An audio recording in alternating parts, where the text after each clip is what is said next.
This song, Swans Against the Sun, was inspired by a painting done by a Vietnam veteran, a painting that I saw when I was driving through Klamath Falls, Oregon. And walked in this gallery and I saw these huge paintings of waterfowl. And I said, who did those paintings? And she had me call the fellow. And I asked him about this one painting called Swans Against the Sun. The swans look really awkward, flying through the sky, and yet the sun's coming through their white wings. They also look holy. Same time. Kind of was a symbol of humanity for me. We can be pretty awkward and pretty gangly, but we can also be pretty magnificent.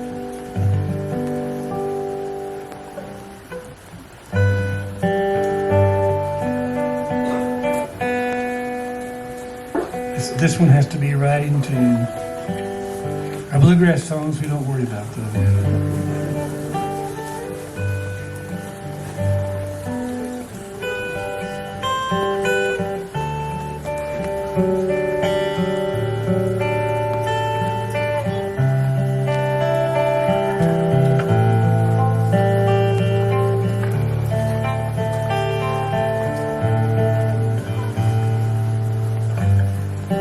Wild grace has its own place, has its own place,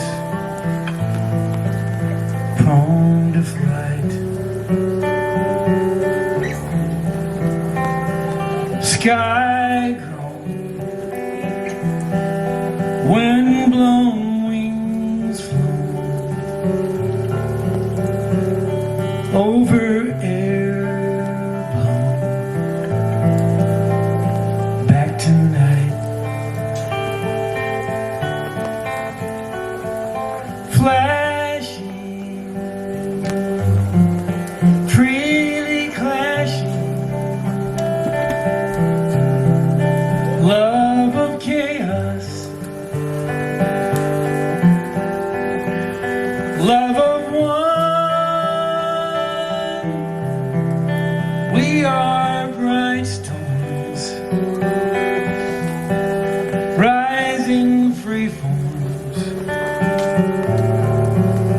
We're wild swans against the sun.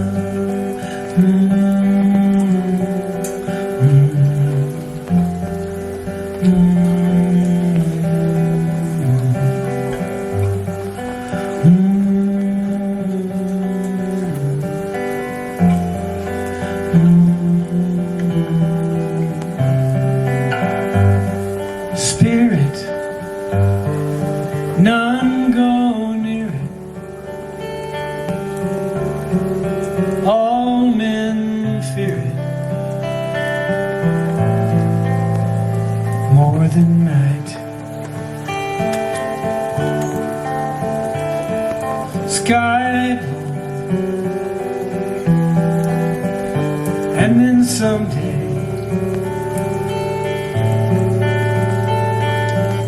some way, no more flight. Well, this year it is not clear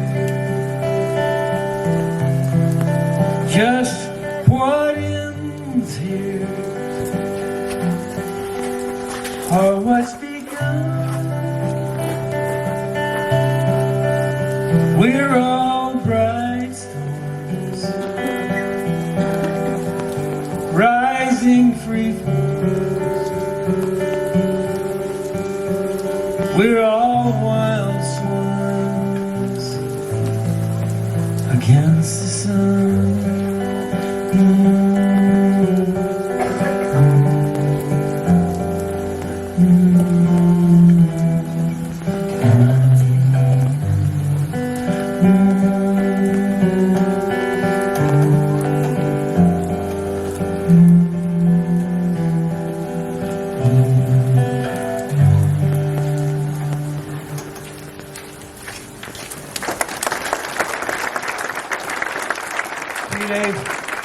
birthday. There was one young man who came as a washer with his woman who was a washerwoman who was Irish to the Gila down in Silver City. And he became a vigilante for this British fella that had a big ranch trying to oppose the Santa Fe Ring.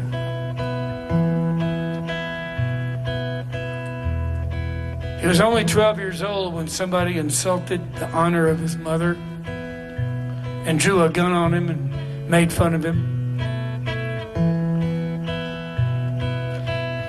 He took the law in his own hands because there was no law to take in anybody's hands where he lived.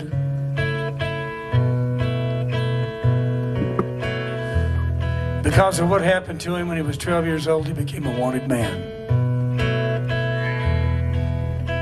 There's a fairly accurate Hollywood movie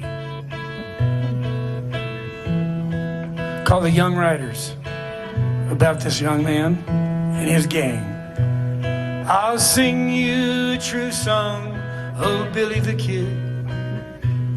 I'll sing you the desperate deeds that he did. Way out in New Mexico, long years ago, a man's only protection was a big Colt 44.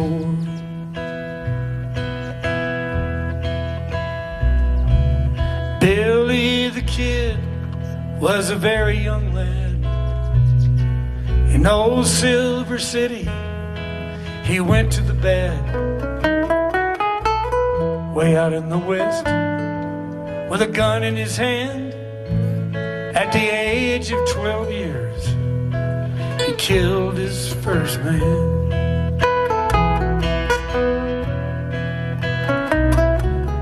Mexican maidens play guitars and sing all about Billy, their boy bandit king.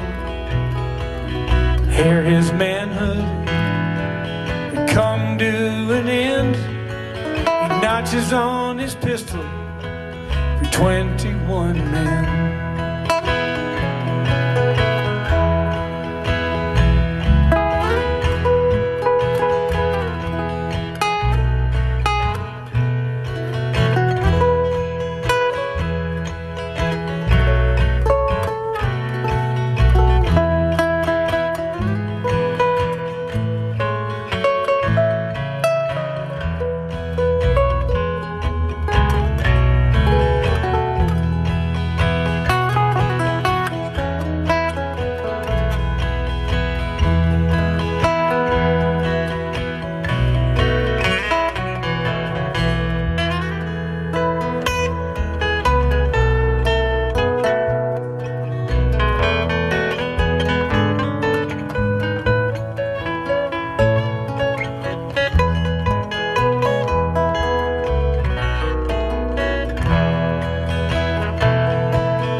It was on the same morning that young Billy died.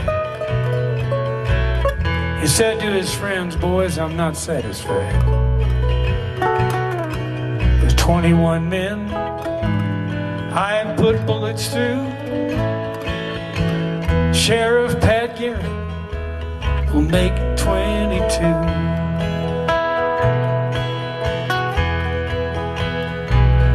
But in this way, Billy the Kid met his fate.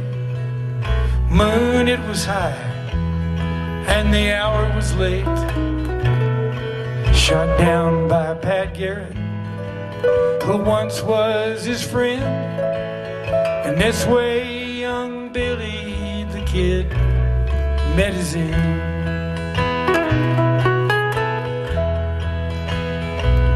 Now there's many a young man with a face fine and fair, started out life with a chance to be square, just like young Billy wandered astray, loses his life in the very same way.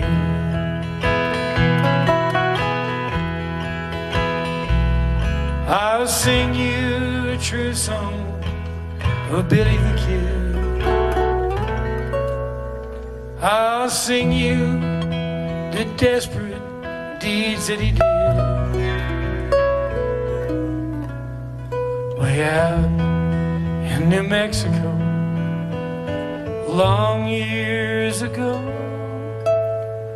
when a man's only protection was a Colt 44.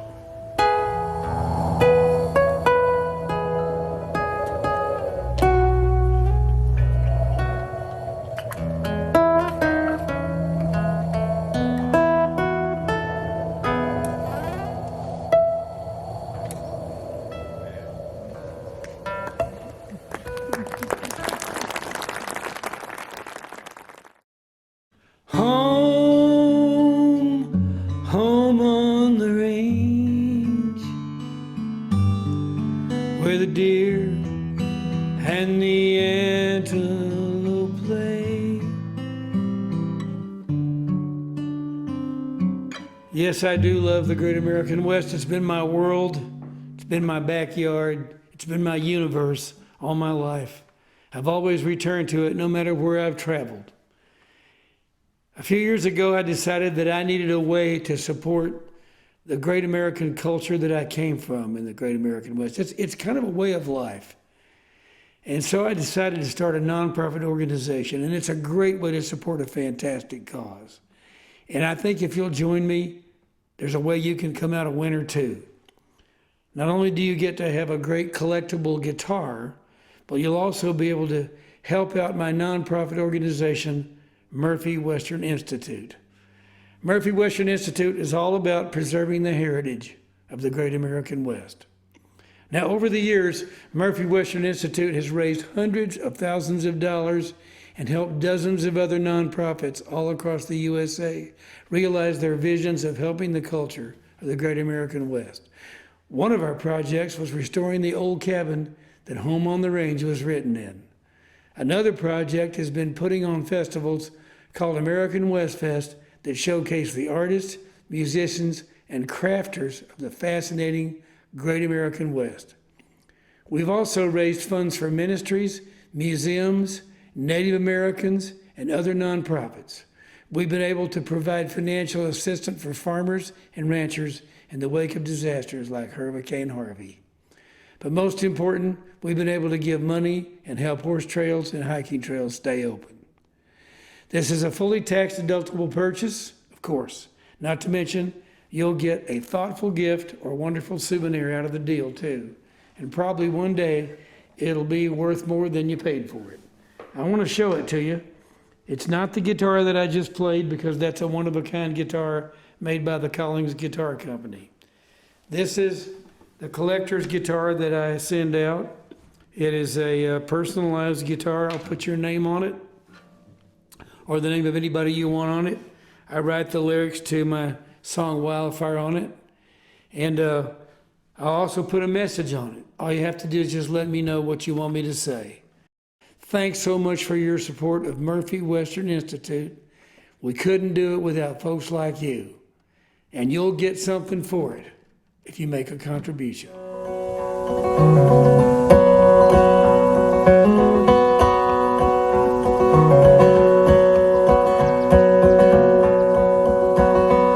Lies a knee-high in South Bitter Creek, and I'm told it's time for bath. I was soaked up, bent over, and a scrubbing on my calves. When I hear a bunch of giggling from a gaggle of Girl Scouts, single file on the trail, not sure what I'm about. Well, there I stood as they marched by, and me with no road to dawn, and things could have got explicit. Except I had my long johns on. Well, that could have been embarrassing, could have been plain wrong. My long johns needed washing, or I mightn't have had them on. My long johns on, my long johns on, something that I always make sure to have on. It ain't as if they thought I was doing something wrong. No, it's so good I had my long johns on, my long johns on, my long johns on. Without them this would be a different song. Thank gosh they started smelling rough and strong. It's so good I had my long johns on.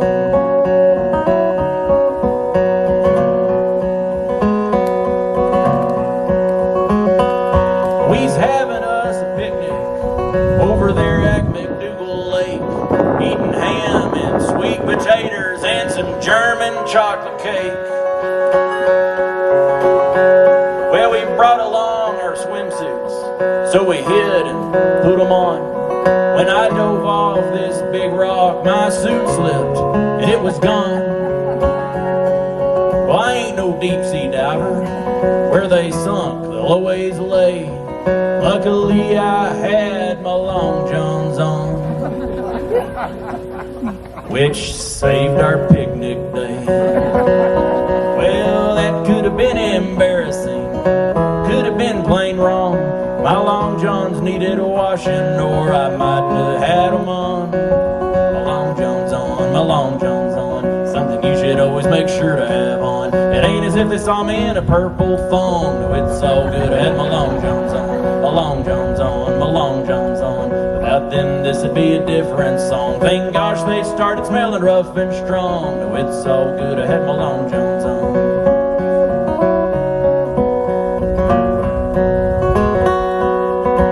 About this point in the song, I always like to apologize that you're going to have that chorus stuck in your head for the next few days.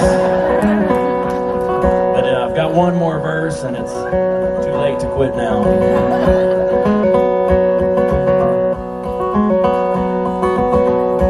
We'd been to see Tom Selleck at the moving picture show, then went back to her apartment where things didn't happen slow. She excused herself to freshen up. I stripped down while she was gone. She returned and screamed until she saw that I had my long johns on. Well, that could have been embarrassing, could have been plain wrong.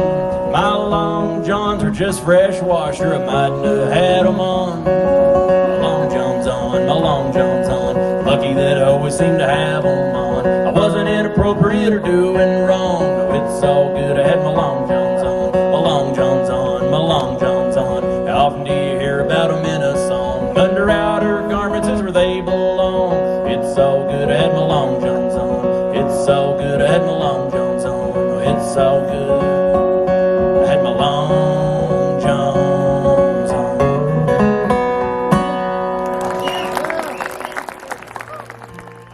The young man who went across the border to get a good job in Mexico met, and then had to leave because he wasn't welcome in Mexico anymore for political reasons. It's the time of Pancho Villa. You either fought for Pancho or you'd better leave Mexico quick.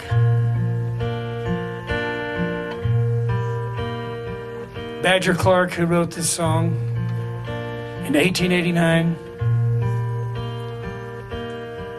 didn't go along with Pancho Villa and the Mexican revolutionaries.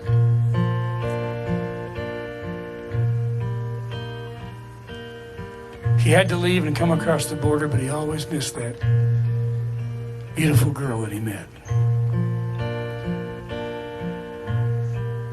His cabin is in Custer State Park, South Dakota.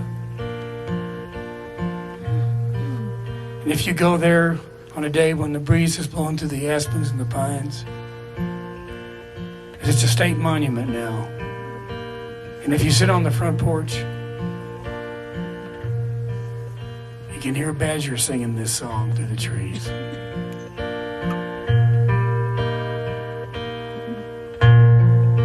Spanish is a loving tongue.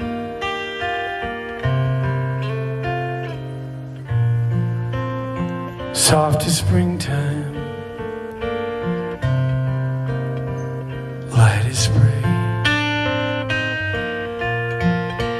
There was a girl I learned it from.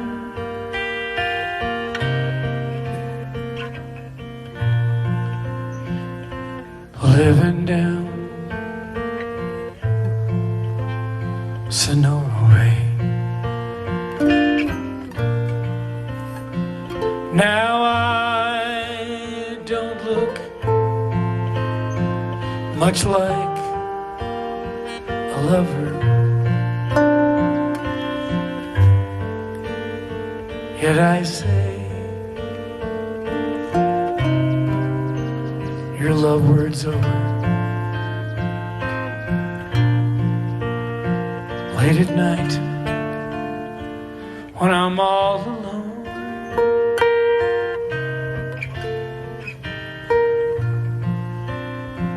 mi amor, mi corazón.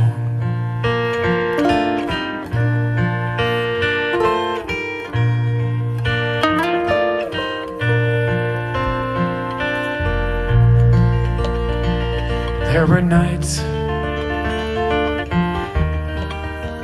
when I would ride, she would listen for my spurs, fling that big door open wide.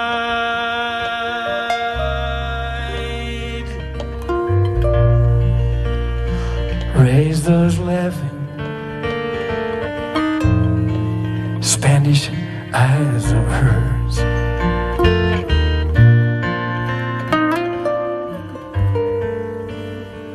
How those hours would get to flying. Pretty soon I'd hear her crying. Please don't leave me all alone. Mi amor, mi corazón.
One time I had to fly,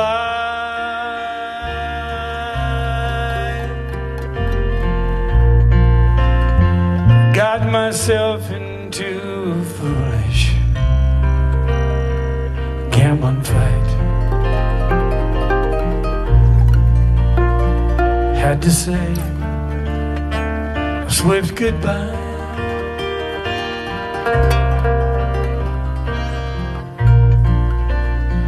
And that black, unlucky night,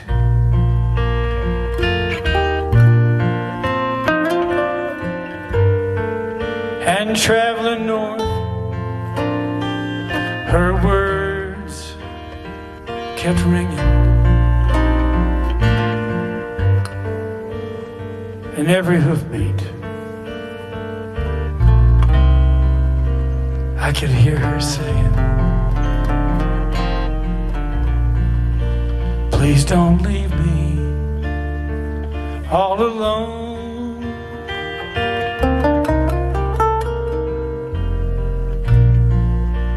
Mi amor,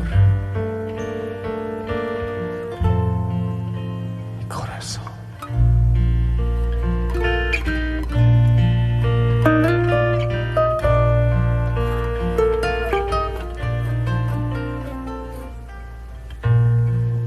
I've never seen her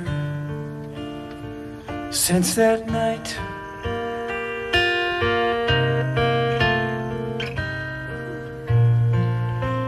I can't cross the border, you know.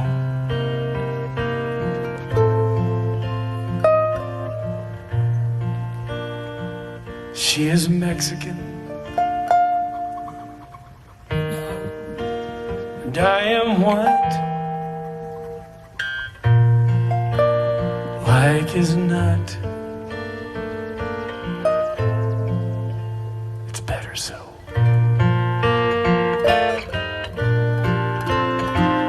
And yet I've always sort of missed her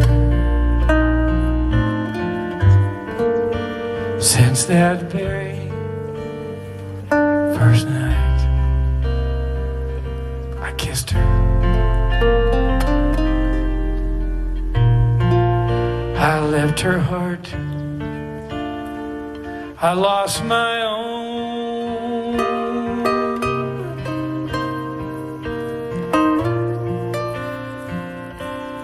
Adios, mi corazón.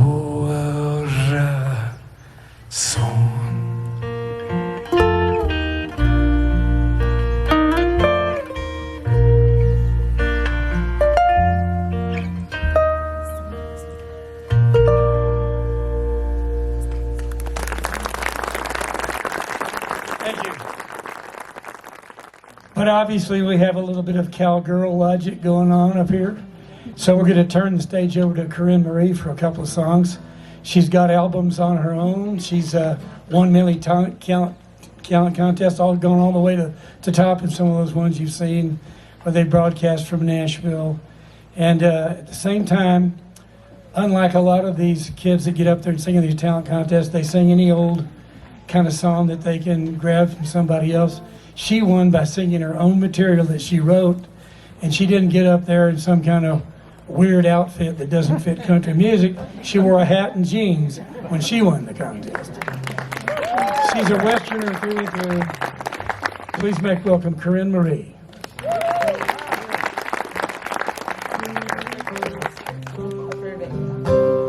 All right, well, I'll make this quick as I can. Well, I grew up in Buena Vista, Colorado. I don't know if anybody's been through there, but it's a beautiful place. And you might have seen all the many 14ers that are in that valley. Princeton being the most famous, and so growing up in the mountains, you tend to write a lot of songs about the mountains. They're pretty inspiring, and I've always looked at this journey through life as a series of mountains that you climb and get over. And so here's a couple songs about that very thing. This was about my very first 14er climb. That was Mount Princeton, and I highly encourage everyone to try it once. I won't tell you that at 12,000 feet there's no air, and at 13,000 feet you stop feeling your legs. But it really is quite the experience, and there are a couple you could drive to the top of, so you don't have to suffer like the rest of us.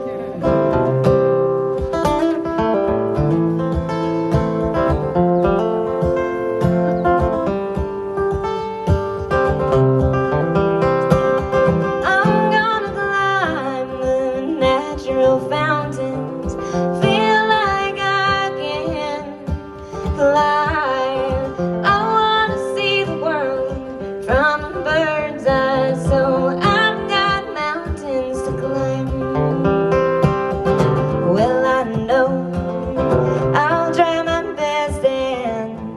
I know not to second guess and to succeed I must follow my dreams I've had since the beginning. I'm gonna climb the natural fountains, feel like I can fly.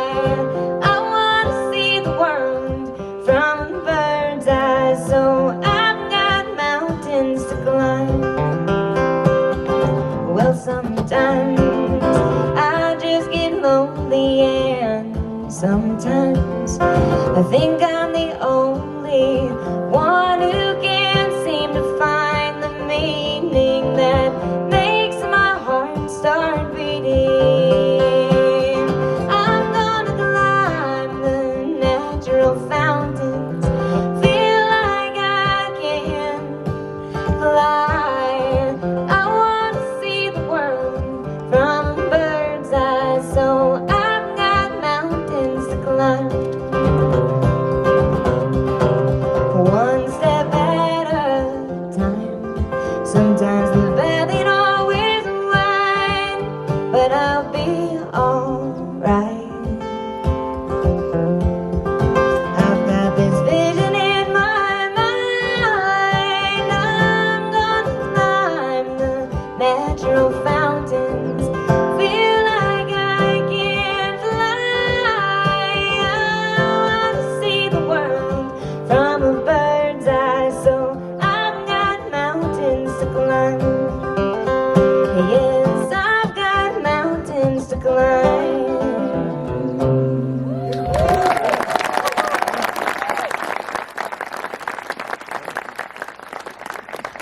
Thank you so much. As I mentioned, that's something I've always carried with me, is just another mountain to get over, and all of last year for me was one big mountain, and I kind of think it was for everybody. And so I was able to find a lot of time to write songs since I was home a lot. And I got to thinking about this whole situation and realized that we were all in this together and that we were all on our way up that big mountain. And now that we're on the other side, I'd just like to send this out to all of you because you're here, and we sure are thankful to have real people to play for, because it's just not the same singing to your cell phone.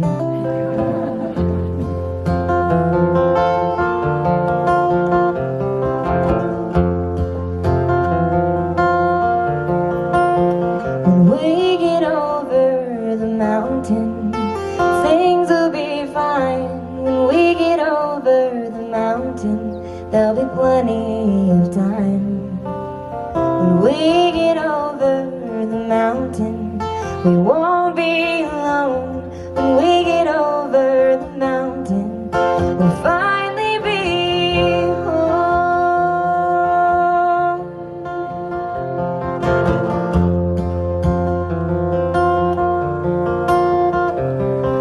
Our hands won't be empty, pockets will be rich, and we won't have to worry about what we can't fix.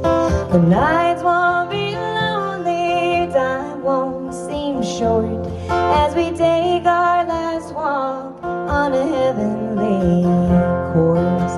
When we get over the mountain, things will be fine. When we get over the mountain, there'll be plenty of time. When we get over the mountain, we won't be alone. When we get over the mountain, we'll finally be home. The cold will no longer take hold of our bones, and we won't know the pain of growing old. The warmth on our skin will feel deep within, and the aches on our hearts we won't know again. When we get over the mountain, things will be fine. When we get over the mountain, plenty of time. When we get over the mountain, we won't be alone. When we get over the mountain,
found out that these two people are the poet laureates, both poet laureates of the state of Texas.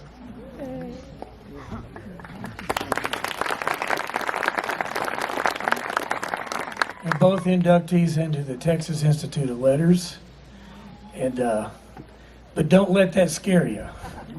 They're not academic at all. They're not the kind of people that you picture as being professors who are sitting around reciting poetry to each other because nobody else will read it or listen to it. These people write great stuff, but they're Texans, you know, they're storytellers. One of the most remarkable things they've done in their extensive careers is that together they have put together a project to go to every national park in America and write poems about each park and take pictures. And then they published a book called A Century of Grace. Originally, this was conceived at the time of the 100th. It's going to come out on the 100th birthday of the national parks.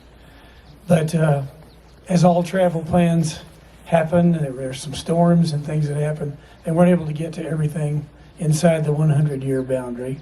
But they have completed that now. They went to all the parks. And I read the book, and it's a magnificent book. Nothing like this has ever been done. There's nobody who's ever gone out.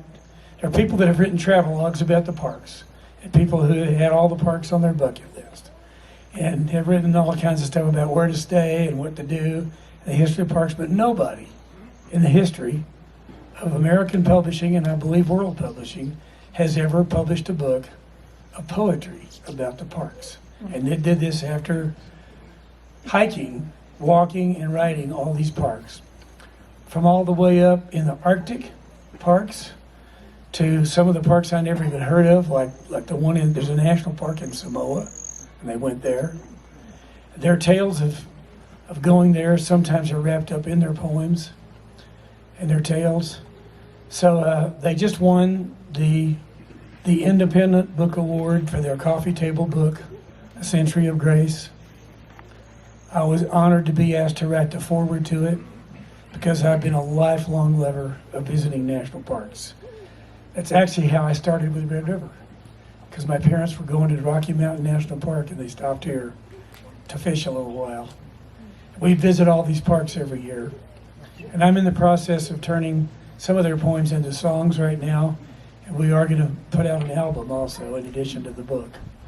And they're going to create a podcast about visiting all the national parks. It's going to be a great thing to hear. Tonight you get to hear them visit with you live. They do have some of their books over there. They've written lots of great poetry books and have won many awards. It's great poetry. But tonight I've asked them to each do one of their poems about a national park. So please welcome to the stage Alan Birkelbach and Karla K Morton. Thank you so much, Murph. Thank you so much for having us here. This was a calling. It really was. When I discovered that no one in the entire 100 years of our national parks had ever written them in poetry, in all one book, in situ, in being there, I thought, okay, we have to do this. So I didn't know how I was going to do it. I said, I'm going to go to every park, take photos, write poems, and give a percentage back to the national parks. And I called up Alan, said, hey, do you want to do this with me? And about 30 seconds later, he said, yes. So we started off. It took us about 4.5 years. We started on the solstice, and it was of 2016 in June. And in Yellowstone. We chose Yellowstone because it was the very first park name. And then we went to all the parks, and it was the most incredible adventure. We'd go to a few, come back, eat beans, do our laundry, and go out to the next one. And so I wanted to read one tonight from our book, The National Parks, A Century of Grace. TCU Press in Fort Worth, I think I heard that there were Fort Worth people here. They published it. So anyone who publishes poetry is doing it out of a labor of love. So yes, we are both so grateful to them. And tonight I've met so many amazing people already, and so many strong women, that I wanted to read a poem. And this one is called 1890s. and it's from Yosemite. Has anyone been to Yosemite? Yes. How incredible is Yosemite?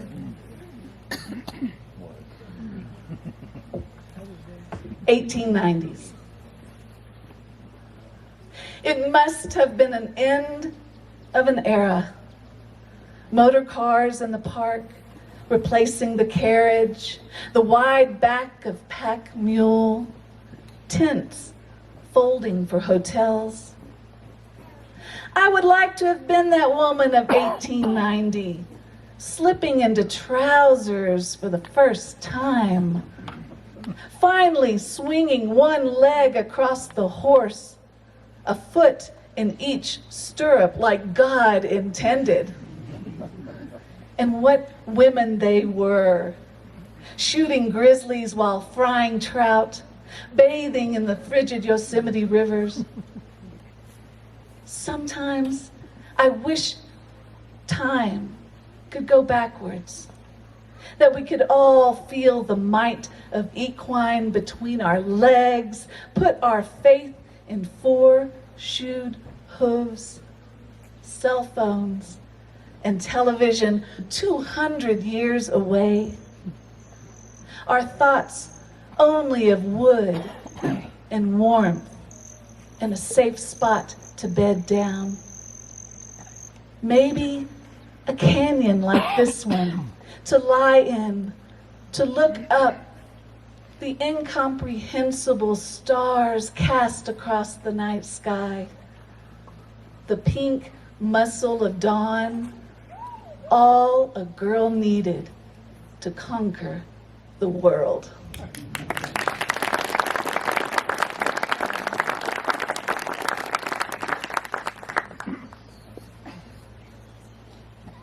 Every park was a treasure. Gotta put the microphone up, it's too tall. Oh, I'm from Texas. Is that better? It's a Rhode Island microphone.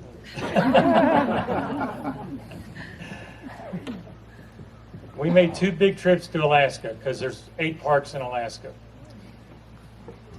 2 things I want to talk about before I read this poem is that in Alaska they have what's called terminal snow.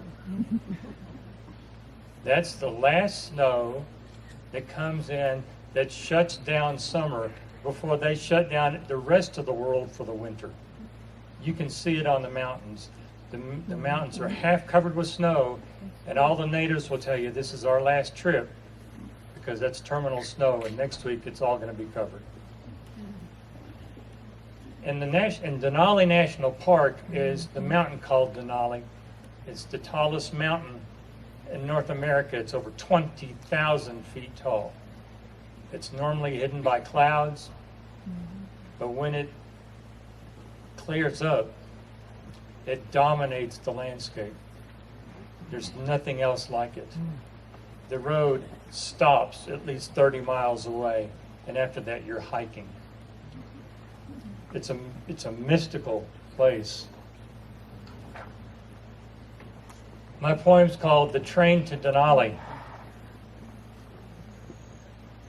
I've seen the bright face of Denali. Let me knock some things over. I've seen the bright face of Denali, and it showed me the soul of myself. Once you've slept in Alaska, you cannot live anywhere else. If there is a God I can telegraph and the wires are steady and true, I'll humbly request one more ticket where the eyes of the glaciers are blue. Just put me there onto that railroad. Let me go till the end of the rails. The moose, wolf, and aspen are calling. I'll meet them like smoke on the trails. I'll say, Lord, I've traveled Alaska, from Bettles to Seward to Nome, but just let me go back to Denali before terminal snow calls me home.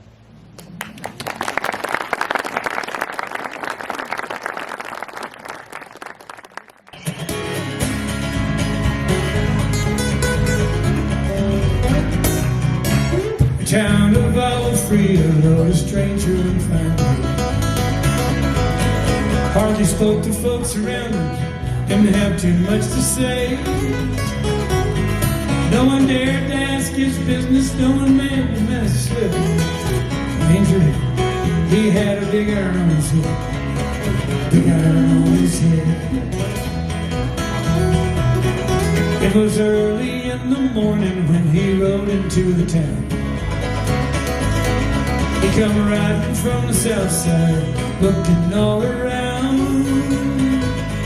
He's an outlaw, loose and running, came the whisper from each lip. He's here to do some business with the big iron on his head, big iron on his head. In this town there lived an outlaw by the name of Texas Red. Many men had tried to kill him, that many men were dead.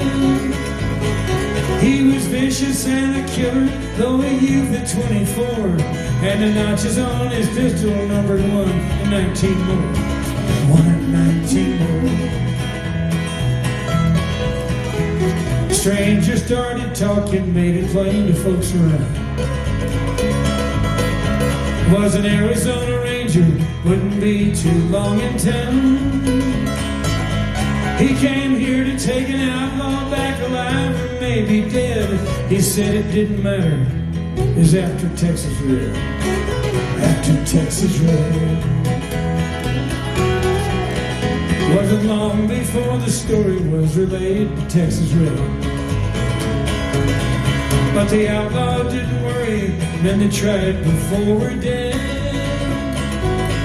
20 men had tried to kill him, 20 men would make a slip. 21 would be the Ranger with a big iron on his head, big iron on his head. Well, the morning passed so quickly and it was time for them to meet. 20 past 11 when they walked out on the street. Folks were watching from the windows, everybody held their breath. They knew this handsome Ranger was about to meet his death, about to meet his death. There was 40 feet between them when they stopped to make their play. The swiftness of the Ranger is still talked about today. Texas Red had not cleared leather when a bullet fairly ripped, and the Ranger's aim was deadly. The big iron on his head, big iron on his head.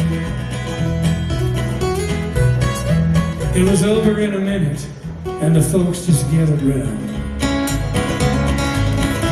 There before them lay the body of the outlaw on the ground. Oh, he might have went on living, but he made one fatal slip when he tried to match the Ranger with the big iron on his head, big iron on his head. Sometimes it takes a big iron, tried to match the Ranger with the big iron on his head, big iron on his head.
yellow mountain,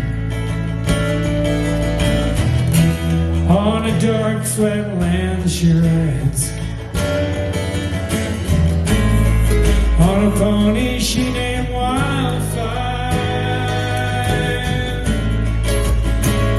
A whirlwind by her side, on a cold Nebraska night.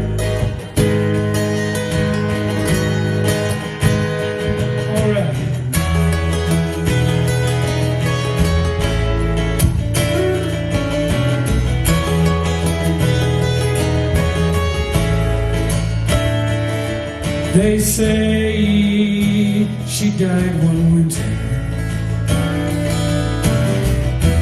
when there came a killing frost, and the pony she named Wildfire busted down a storm. In a blizzard he was lost.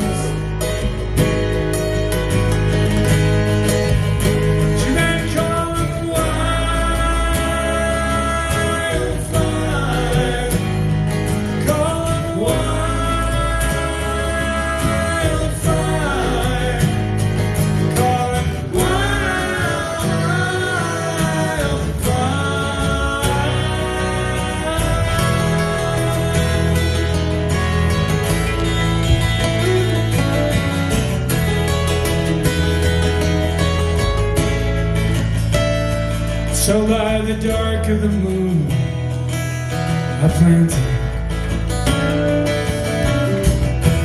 but there came an early snow.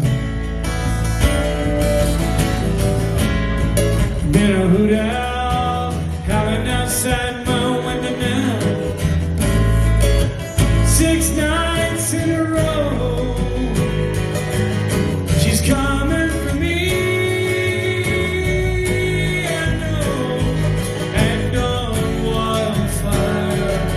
we're both gonna go. We'll be riding wildfire, riding wildfire. We'll be riding wildfire,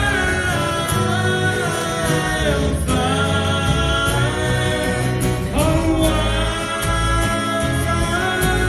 We're gonna ride. Gonna leave, side busting behind, get the hard time right on out of our minds. We'll be right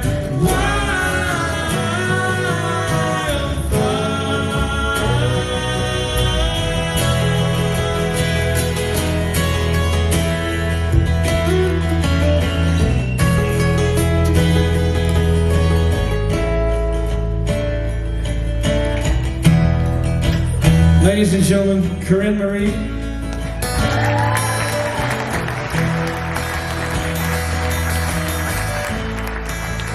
Jerry Roller.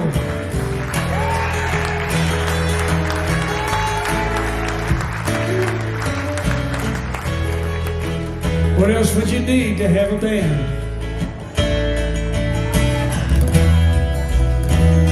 Till I see you next time, do me a favor. Love and live like wildfire.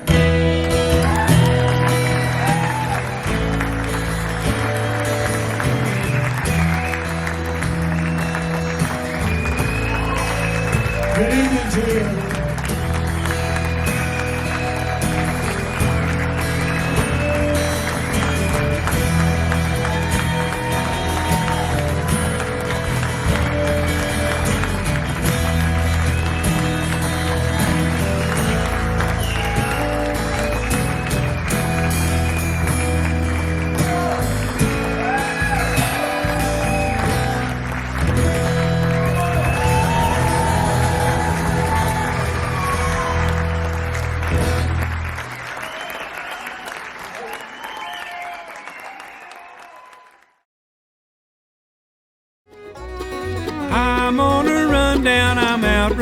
sundown, I'm thinking I'm on the right track. I'm writing a song as I'm riding along, keeping the sun at my back. Big horse trailer and truck, I can make my own luck as I ride through the sand and the sage. 'Cause it gives me a rush to be busting the brush, acting about half my age. Lone cowboy, I'm doing my best. Lone cowboy,